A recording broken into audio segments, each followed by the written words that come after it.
Likes, subscriptions, and comments are a huge help in video production. Black suits, fedoras, and a cigar between the lips. This is the image of the Mafia we know. But forget the romanticism of the movies. Their true history is far dirtier, pettier, and bloodier.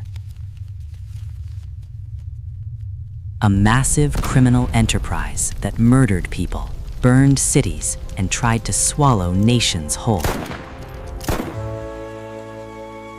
Where and how did these monsters begin? Surprisingly, it didn't start with drugs or gambling, but with this fresh fruit. Mid-19th century, Sicily, Italy. The British Navy started seeking lemons to cure scurvy, and that's where the story begins. As demand for lemons exploded, prices skyrocketed, and Sicily was sitting on a gold mine. But where there is money, flies will swarm. Thieves began to target the farms. The Italian government at the time was too weak to protect the farmers' property.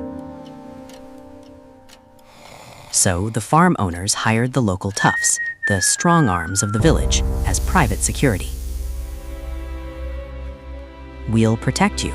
Just give us a cut of your harvest. This was the birth of the Mafia, Cosa Nostra.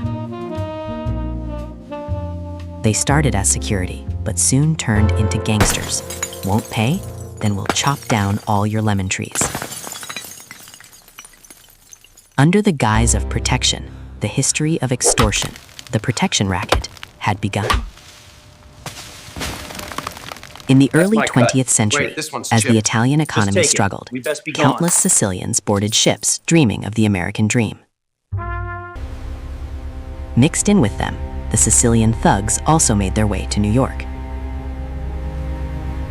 Arriving in America, they were called the Black Hand, extorting money from fellow immigrants. America is truly better than it is. But up until this point, they were nothing more than neighborhood hooligans. Then came 1920. The US government made the worst mistake in history, raising these thugs into monsters. Prohibition, a law that banned the manufacture and sale of alcohol. As people couldn't drink, they sought alcohol even more desperately, and the Mafia rejoiced. If the state won't sell it, we will. The Mafia raked in astronomical fortunes through bootlegging. Enter the legendary figure, the unofficial mayor of Chicago, Al Capone. To seize control of the city, he showed brutal ruthlessness, gunning down rival gangs with submachine guns. 1929, the St. Valentine's Day Massacre. Disguised as police officers, his men lined up 7 rivals against a wall and executed them. Ironically, with no proof of murder, he was eventually jailed for mere tax evasion. If Capone was the fist, a genius appeared who turned the Mafia into a corporation, Lucky Luciano. He thought, why fight each other? If we divide territories and cooperate, we'll make more. Thus, the Mafia's board of directors, the Commission, was formed.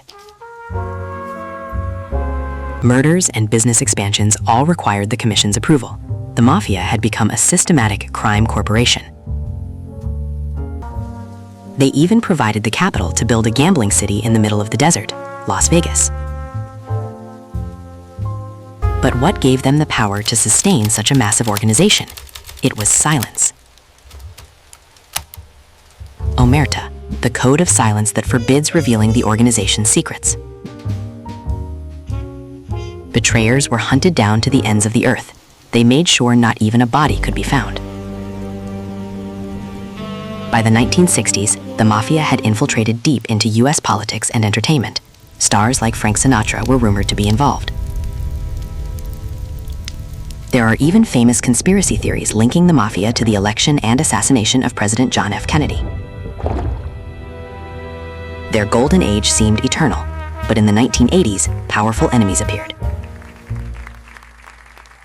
Advanced FBI wiretapping technology and the RICO Act, a law that allowed bosses to be punished even for the crimes of their lowest subordinates.